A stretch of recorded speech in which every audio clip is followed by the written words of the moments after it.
Olá meus irmãos, tudo bem? A paz do Senhor Jesus Cristo. Estou aqui mais uma vez para gravar mais um vídeo. Nós estamos gravando alguns vídeos relacionados às cartas gerais. Tá? No vídeo passado nós falamos um pouco sobre Tiago, né? E hoje nós vamos falar sobre a carta de Pedro, 1 Pedro, que assim como também Tiago, é uma carta que tem os seus problemas com relação à autoria, os seus problemas com relação a destinatários, os seus problemas com relação ao conteúdo da carta. E isso é normal. Isso é normal porque nós estamos hoje vivendo uma época onde existe muita informação, onde existe muitos estudiosos, como a gente costuma falar, existem muitas vozes em torno do estudo do Novo Testamento. Hoje a Bíblia ela já não é mais um livro tão... Como é que eu vou usar uma palavra? Não que eu acredite nisso, mas tem muita gente que não estuda a Bíblia de uma forma canônica, né? Ou seja, não é aquele respeito pela palavra sagrada, enxerga a Bíblia apenas como uma literatura, como qualquer outra literatura. Mas, apesar dessas pessoas terem esse tipo de atitude com relação ao estudo da Bíblia, não deixa de ser importante a pesquisa, né? Não deixa de ser importante o que eles escrevem, o que eles dizem, mesmo que às vezes a gente não concorde, mesmo que às vezes sejam teorias que levam para o campo da heresia. Ainda assim eu acredito que seja válido essas pesquisas, porque você aprende a conhecer o outro lado, tá? E sabe, né? Você procura também aprender como a estudar o outro lado e criar formas. Claro, aí você tem que ser uma pessoa que gosta da pesquisa, de como combater essas heresias, tá? Então, sem mais delongas, para o nosso vídeo não ficar muito longo, eu vou começar falando sobre a questão da autoria petrina, né? Autoria. A carta de Pedro, se você pegar a sua Bíblia, logo no início dessa carta, no capítulo 1 de 1 Pedro, versículo 1 diz assim: Pedro, ele começa com Pedro, apóstolo de Jesus Cristo, aos estrangeiros dispersos no ponto Galácia, Capadócia, Ásia e Bitínia. Então, assim, se a gente não tivesse, como eu acabei de falar, essas inúmeras vozes hoje que falam sobre o Novo Testamento, qualquer pessoa comum que pegasse esse texto e lesse, chegaria à conclusão de que Pedro é o escritor dessa carta, né? Ele é o escritor. E não teria nenhuma dúvida. Mas, como eu falei, existem as críticas, infelizmente, onde algumas pessoas vão colocar em xeque essa questão do Pedro ser o escritor da epístola. Isso porque Pedro, a gente vai ver que era um homem simples. Diferentemente de Paulo, Pedro não era um estudioso do mesmo nível de Paulo. Isso não quer dizer que ele não tinha conhecimento, tá, gente?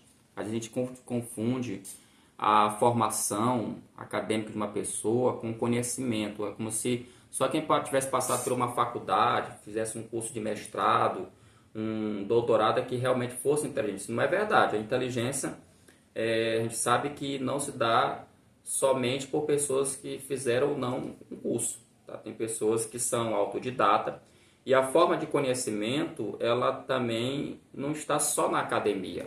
É bom que se diga isso. É porque a nossa sociedade, a gente tem essa ideia de que quem é bom é só aquele que tem um diploma e nem sempre isso é verdade. Mas vamos lá.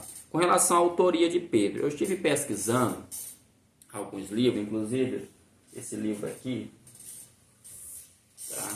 Esse livro aqui do F.F. Bruce, desculpa eu ficar invertido, então vou ainda ver o que eu posso fazer para tentar colocar a imagem do livro correta, tá? Eu vou dar uma pesquisada na internet, porque tudo aqui é feito de forma muito amadora, tá? Mas nesse livro aqui, o F.F. Bruce, tá bom? Ele traz aqui uma informação bem interessante sobre essa questão da autoria de Pedro. Mas antes de mais nada, é bom que se diga que houve alguns líderes da igreja. Líderes que eu falo são aqueles que estiveram em perto da igreja, ali depois do século I depois de Cristo, que nas suas epístolas, nas suas cartas, eles não negaram a autoria de Pedro. Por exemplo, você tem aqui Irineu, tá? Irineu, você tem aqui Clemente de Alexandria, tem Tertuliano, tem Orígenes, tem Cipriano. Todos esses vão considerar Pedro como o autor da carta. É por isso que os estudiosos do Novo Testamento mais, digamos, canônicos, mais ortodoxos, eles afirmam que Pedro teria sido o escritor porque existem evidências também externas, tá? Porque duas coisas eles levam em consideração para que eles possam comprovar a autoria de um livro bíblico. A primeira é o que eles chamam de evidência interna, ou seja, aquilo que está escrito no próprio livro, se tem algum elemento, ou seja, algum versículo, alguma palavra, alguma frase, alguma doutrina, alguma coisa que ligue a esse autor dentro da própria epístola. Isso é o que nós chamamos de evidência interna. Já a evidência externa são exatamente o testemunho que outros escritores, que não são canônicos, é claro, mas que escreveram outras literaturas, escreveram cartas, escreveram livros, escreveram epístolas, e ali eles citam nos seus escritos o nome de algum personagem bíblico como autor, tá? Autor daquele livro. Que no caso de Pedro, nós temos aqui muitos homens importantes, como Irineu, Clemente de Alexandria, Tertuliano, Orígenes, todos eles aqui, Cipriano, tá? E todos eles aqui são muito importantes dentro da história da teologia de Pedro. Mas existe sempre os dois, como eu falei, né? Existem sempre os dois lados da moeda. Uma das questões que são levantadas, tá? Com relação à autoria do livro de Pedro, mas antes de falar sobre isso, deixa eu só citar uma coisa aqui. Existe eu peguei esse livro aqui do F.F. Bruce, tá? Que fala sobre o cânon, livro, assim, para quem quer estudar sobre a questão da canonização das escrituras, é um livro que eu recomendo a leitura dele. Não é uma leitura para você fazer assim, sabe, de qualquer jeito, é uma leitura para você fazer pesquisa, porque tem livros que é para você pesquisar e tem livro que é para você estudar, tá bom? Então nós temos aqui um livro que eu te aconselho, tá, a tê-lo na sua estante, tá, na sua biblioteca, você que é professor da escola dominical, ter esse livro porque ele traz realmente informações importantes sobre a questão de como se formou o cânon, porque um dos grandes debates que se tem hoje na atualidade é isso: podemos confiar na Bíblia como palavra de Deus? Nós estamos vivendo épocas, inclusive o próprio Pedro, né? Se a gente for, tem uma passagem de Pedro que ele fala isso, que nós devemos responder, né, sobre a nossa fé. Então, ele fala aqui que o livro de Pedro não consta, que quando da formação do cânon, várias etapas foram sendo feitas. E uma das etapas foi a pesquisa, a análise do cânon, que eles chamam cânon muratoriano. Esse nome muratoriano, ele se dá porque um certo cidadão chamado Lodovico Antônio Muratori, tá bom? Então, em homenagem a este homem, foi criado o que eles chamam de cânon muratoriano. Aí você diz, mas professor Silvio, qual a importância disso para a questão da canonização da Bíblia? A importância é que, de acordo com os estudiosos, o pessoal que trabalha com essa questão da canonização, eles vão dizer que o cânon muratoriano, ele data do século II, tá? Depois de Cristo. Se isso for verdade, porque não é certeza, tá? É bom que se diga de passagem que os estudiosos eles não têm um consenso.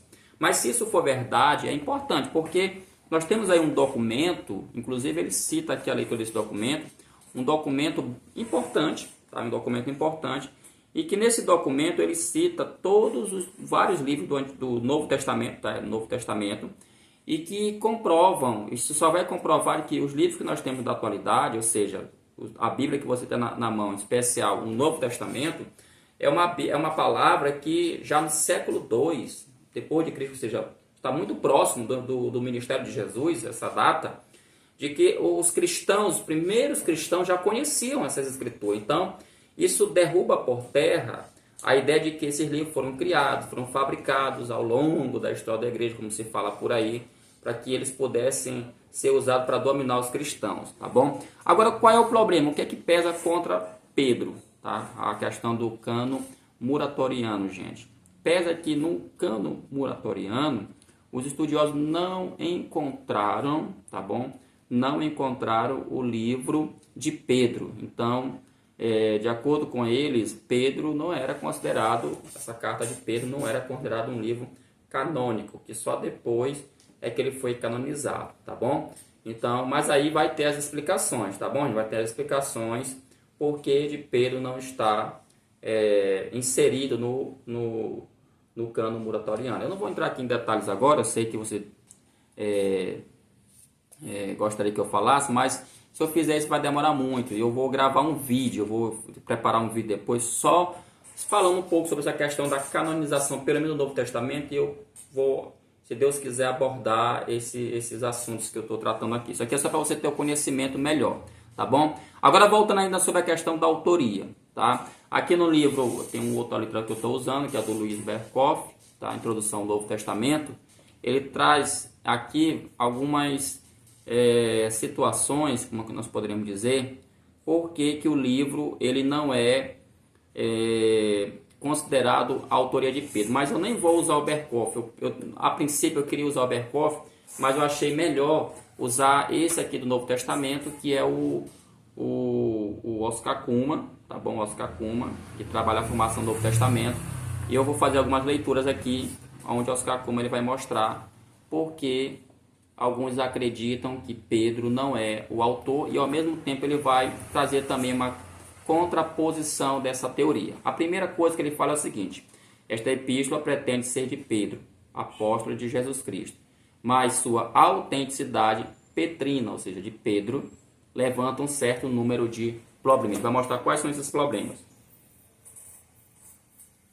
O primeiro problema que o Oscar Cullmann ele vai encontrar relacionado à autoria petrina, meus queridos, é o texto, tá, que está redigido em grego.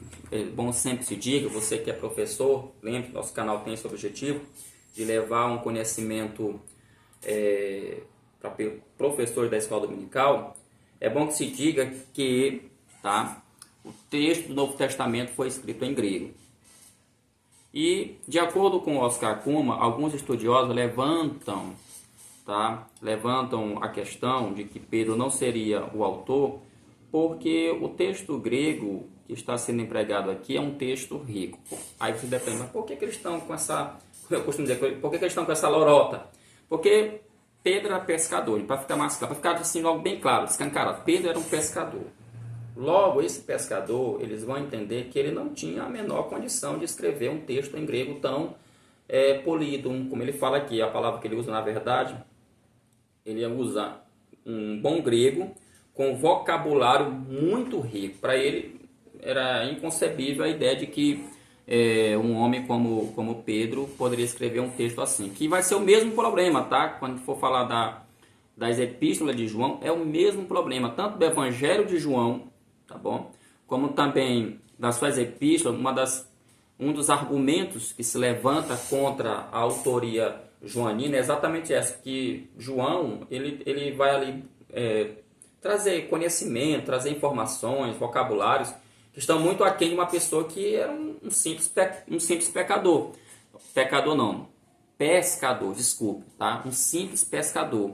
Mas, como tudo na vida, como eu costumo sempre dizer, sempre tem os dois lados da moeda. Por isso que sempre a minha dica para você é que você não se impressione de cara logo com uma teoria, tá? Eu sempre digo, às vezes tem pessoas que se impressionam muito com isso, porque o cara ele é formado em Harvard, o cara ele tem doutorado, o cara tem 200 mestrados. Gente, isso não importa, tá? Não importa. A verdade não se constrói dessa forma. É importante que o pesquisador, que o estudioso, ele avalie os lados. É difícil manter a neutralidade, isso é bem verdade, mas se existe possibilidade, se existe uma chance de você fazer uma pesquisa levantando de um lado para o outro, por que não fazer isso? Por que ficar só de um lado, né, da estrada? É melhor pegar ali os dois lados. Então esse é o primeiro ponto que é levantado, a questão do texto em grego, que tem um vocabulário muito rico, e por isso Pedro pode não ter sido escritor, porque ele era um pescador não teria condições de usar um vocabulário assim. A segunda observação que ele vai fazer é que ele diz o seguinte: acentua-se a ausência de recordações pessoais com relação a Jesus, o que é surpreendente, como se diz, para esse homem que viveu na intimidade com Jesus. Ou seja, Outro argumento que também vai se levantar, e de fato isso é incrível, a gente tem que considerar que isso aqui é incrível. Como é que uma pessoa, no caso Pedro, que alguns dizem que Jesus ele tinha, né, 3 discípulos, os mais chegados, né? Era Pedro, Tiago e João. Pedro, Tiago e João. Esses aqui eram considerados os apóstolos mais íntimos. Então, um outro questionamento que os antagônicos vão levantar em relação à autoria petrina é exatamente essa. Como é que ele andou com Jesus e na sua carta, como ele fala aqui, na sua carta, na sua epístola, ele não vai trazer nenhuma recordação pessoal, né, da vida do Senhor Jesus. Não traz assim nada. Então, isso é estranho, de acordo com o pessoal que luta aí para desfazer a autoridade petrina. A terceira observação contra fala: constata-se uma grande afinidade entre as ideias desta epístola e a teologia paulina. As analogias são surpreendentes, em particular com a epístola aos Romanos. Inclusive, eu não sei se foi falha da Bíblia, eu não sei, mas a Bíblia, tem uma Bíblia aqui, deixa eu ver se está. Tá bem aqui na minha mão aqui. Tem uma Bíblia aqui, que é a Bíblia com a anotação de Tozer, a Bíblia Tozer. Eu vou procurar me informar melhor se existe algum erro ou se é isso mesmo que o Tozer acreditava, tá? Mas aqui na Bíblia de Tozer, bem na introdução do livro Pedro, quem tiver aqui pode até dar uma pesquisada. Ele fala aqui sobre a época. Eu não sei se eu estou entendendo errado, mas eu acho que eu não estou entendendo errado, porque o texto fala assim: é muito provável que Paulo, eu não sei se ele confundiu Paulo com Tiago, mas é muito difícil confundir Paulo com Tiago, né? Ele fala: é muito provável que Paulo tenha escrito esta carta em Roma entre 60 e 64 depois de Cristo. Então, aqui está dentro do livro de Pedro, tá? Ele está dizendo que é muito provável que Paulo tenha escrito. Então, ele está quase que afirmando que a autoria desta carta seria de Paulo. Talvez por isso existe essa ideia aqui na introdução do Novo Testamento, que na verdade a formação do Novo Testamento do Oscar Kuma, quando ele fala no terceiro argumento que existe uma afinidade entre essa carta, tá? Essa carta de Pedro e o livro de Romanos. Talvez seja por isso, tá? Mas eu confesso que eu fico surpreso com essa observação que o Tozer faz aqui na Bíblia, dizendo que provavelmente pode ter sido Paulo, né? Mas eu vou pesquisar melhor e volto a dizer alguma coisa sobre o tema. Quarto ponto fala: procura-se em vão, nesta epístola, conceitos centrais do ensinamento de Jesus como reino de Deus ou filho do homem.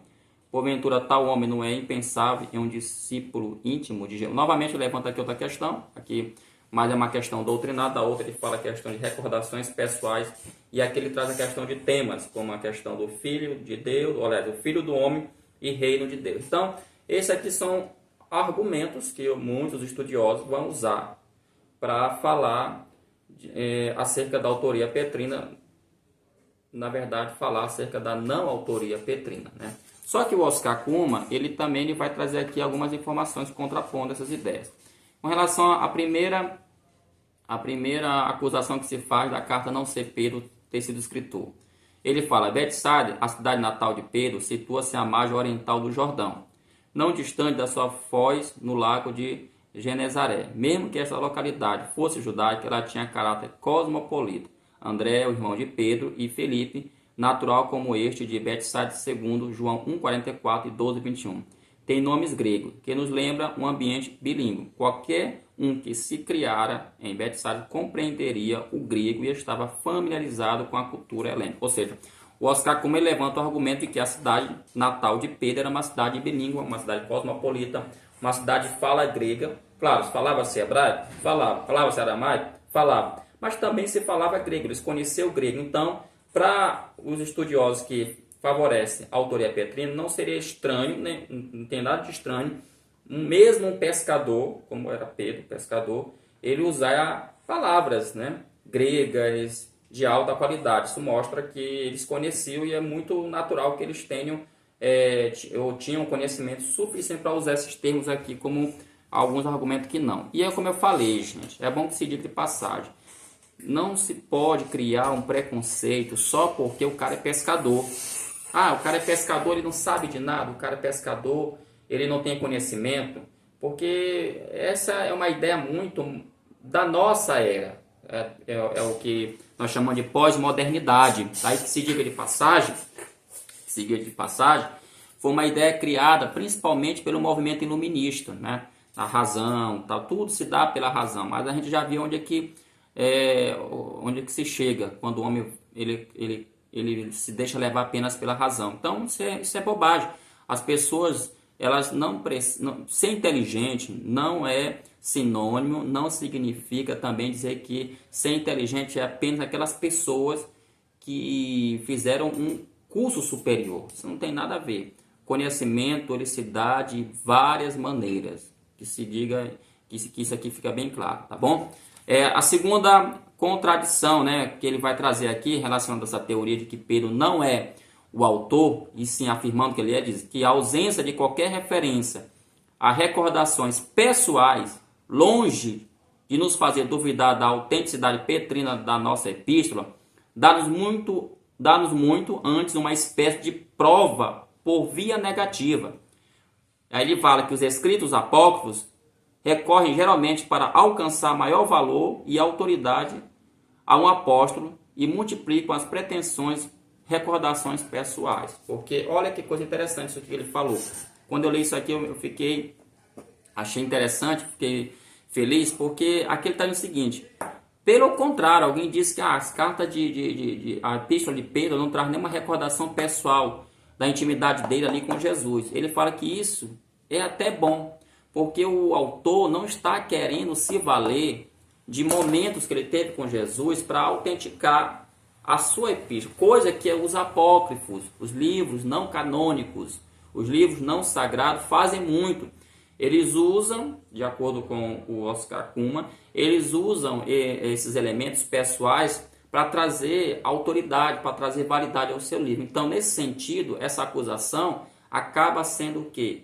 Uma defesa em favor da epístola de Pedro, ou seja, ela é autêntica, é uma epístola onde ela tem também a sua autenticidade. Terceiro, a semelhança entre a primeira carta de Pedro e as epístolas paulinas compreende-se muito bem se Silvano Silas, que foi durante longo tempo o colaborador de Paulo, coloca aqui sua pena a serviço de Pedro. Ou seja, Pedro aqui ele vai citar o nome desse cidadão aqui, que é o Silvano, lá no capítulo 5. Ele vai citar o nome desse discípulo aqui, desse servo de Deus, esse Silvano aqui. Isso mostra, meus queridos, porque esse Silvano também, ele também teve uma participação no ministério de Paulo. Então, é natural que o Silvano tinha conhecimento do ministério de Paulo, tinha conhecimento do ministério de Pedro, e só para vocês entenderem melhor o que eu estou falando, porque a gente falando assim parece que não fica muito claro, né? Não fica muito claro. Bem aqui, ó. É o capítulo 5 de 1 Pedro, capítulo 5, versículo 12, diz assim, ó: por Silvano, olha o que ele fala: por Silvano, vosso fiel irmão, como cuidado, escrevi abreviadamente, exortando e testificando que esta é a verdadeira graça de Deus na qual está esse. Deixa eu só colocar novamente aquela aí para você entender. Por Silvano, ou seja, o Pedro, ele está escrevendo, tá? Mas aqui tem alguém também que está dando ideia para ele. E ele fala, essa pessoa, os estudiosos dizem que é o Silvano. Por Silvano, vosso fiel irmão, como cuido, escrevi abreviadamente. Então, o Silvano pode ser essa ponte. Se fala que a epístola de Pedro, ela tem uma ligação com os escritos paulinos, principalmente com a carta aos Romanos. Ok, nenhum problema, porque Pedro e Paulo têm alguma coisa em comum. O que seria em comum? O que seria esse ato? Esse tal de Silvano, que vai, de alguma forma, ajudar, entendeu? Na composição da epístola de Pedro, tá bom? Então, o quarto e último argumento, ele fala um conceito importante do ensinamento de Jesus encontra-se em nossa epístola, a do servo sofredor, ou seja, a acusação de que Pedro não traz nenhuma doutrina relacionada à pessoa de Cristo, ele vai contrapor e vai mostrar que isso não é verdade, que tem aqui a doutrina acerca do servo sofredor. Então, dito isso, Fica agora por último para nós falarmos um pouco sobre o propósito, né, o objetivo dessa carta, qual era a ideia, né, dessa carta ter sido escrita, por que Pedro escreveu essa carta, tá bom? E aqui a Bíblia, agora sim eu vou usar novamente a Bíblia com anotações do A.W. Tozer, tá bom? Ele fala que acerca do propósito, dos objetivos, porque toda carta ela teve destinatário, ela teve data. Eu não estou entrando em detalhes nessas questões, eu estou falando aqui mais a grosso modo, mas como eu falei, isso aqui, tudo que eu estou falando, você vai encontrar em livros de introdução do Novo Testamento, você vai encontrar essas informações em uma boa Bíblia de estudo, tudo isso aqui você encontra, esses detalhes. Agora você tem que montar, o negócio não é só ler, tá? Não, você tem que montar, tá? Ter paciência, porque quando você observe que quando a gente começa a estudar, a explorar esses assuntos, tá? O negócio fica complicado para algumas pessoas. Mas vamos lá, a questão da mensagem, do objetivo. Ele fala o seguinte, que Pedro lembra a seus leitores de que devem se alegrar na salvação que obtém pela graça de Deus. O leite racional auxilia no crescimento espiritual. Pedro exorta seus leitores em questões práticas. É bom que se diga, como também é Tiago, a carta de Pedro não é um manual de teologia, porque você pega tipo assim, você pega as cartas de Paulo, Romanos, 1ª, 2ª Coríntios, Timóteo, essas cartas de Paulo, as 13 cartas, você observa que Paulo ele traz muita doutrina, ele traz muito conhecimento, principalmente em Romanos, onde ele vai trazer muita teologia. E Tiago e Pedro são muito mais práticos. Talvez, não estou dizendo aqui porque Paulo também ele era judeu, mas porque o público para qual eles estão escrevendo, pode ser que acabe dando essa ideia de que eles trazem uma coisa mais prática. Logo, a carta de Pedro não é uma carta, não quer dizer que não tenha teologia, ela tem teologia, mas é uma carta prática, tá? Até porque o objetivo dessa carta, como ele fala aqui, é exortar. Exortar aqui não é no sentido de, como alguns pensam, esculhambar, brigar, não tem nada a ver. Exortar, a palavra exortar no sentido aqui é de realmente trazer conforto, trazer uma palavra de ânimo, trazer uma palavra de reforço. Essa é a ideia de Pedro na sua carta, porque esses cristãos, eles estão em países estrangeiros e por serem crentes, eles estão sofrendo uma grande perseguição dos pagãos, tá? Eles estão sofrendo uma grande perseguição dos pagãos. Não sabem que tipo de perseguição. Alguns dizem que foi perseguição política, que o império ali estava perseguindo a igreja, mas isso aí é descartado por uma boa parte dos estudiosos, porque, segundo eles dizem, a igreja ainda nesse tempo aqui, em que a carta foi escrita, não estava ainda passando a perseguição que depois ia passar. Claro, ela passou uma grande perseguição, o Império Romano matou e fez muita coisa ruim contra a igreja, mas não é o caso, segundo alguns dizem, do contexto histórico da carta. Mas havia uma perseguição. Que tipo de perseguição é essa? Eu não sei, pode ser psicológica, uma perseguição espiritual, não sei. Mas havia um tipo de aflição, havia um tipo de problema. Inclusive, na carta, você vai observar que Pedro até aconselha que os cristãos devem ter um bom relacionamento com as autoridades. E quando ele fala de autoridade na carta, ele não está falando de autoridades eclesiásticas, ou seja, a autoridade da igreja. Ele está falando do governo, tá? Ele está falando de política, ou seja, nós devemos ter uma boa relação com os governantes políticos da nossa cidade. Esse é o conselho de Pedro, viver bem com todos, ter paz com todos, tá? Manter-se firme, essa é a ideia, ou seja, persistam, não desistam, não fiquem desestimulados, mantenha a fé, mantenha a esperança. Então, basicamente são esses os propósitos, os objetivos que levaram o apóstolo Pedro a escrever essa carta para que aquela igreja pudesse continuar firme e forte. Ok, gente? Tem muita coisa para falar, mas aí o vídeo vai ficando muito grande, tá bom? Já está grande demais, tá bom? Eu espero que a gente tenha aí conseguido passar alguma informação. Esse vídeo aqui que eu estou fazendo, eu espero para os alunos aí do curso, né, do seminário de CETAD, onde nós demos uma aula e ficou faltando falar alguma coisa sobre essa questão das cartas, tá bom? No próximo vídeo eu vou tratar sobre 2 Pedro, tá bom? Eu vou tratar mais especificamente sobre os objetivos, propósitos dessa carta. Vamos ver se ela tem uma ligação com a primeira, se não tem, como é que fica. E aí isso fica para o próximo vídeo, tá bom? Todos fiquem na paz do Senhor Jesus E, como eu sempre digo, até a próxima, se assim Deus quiser. Amém.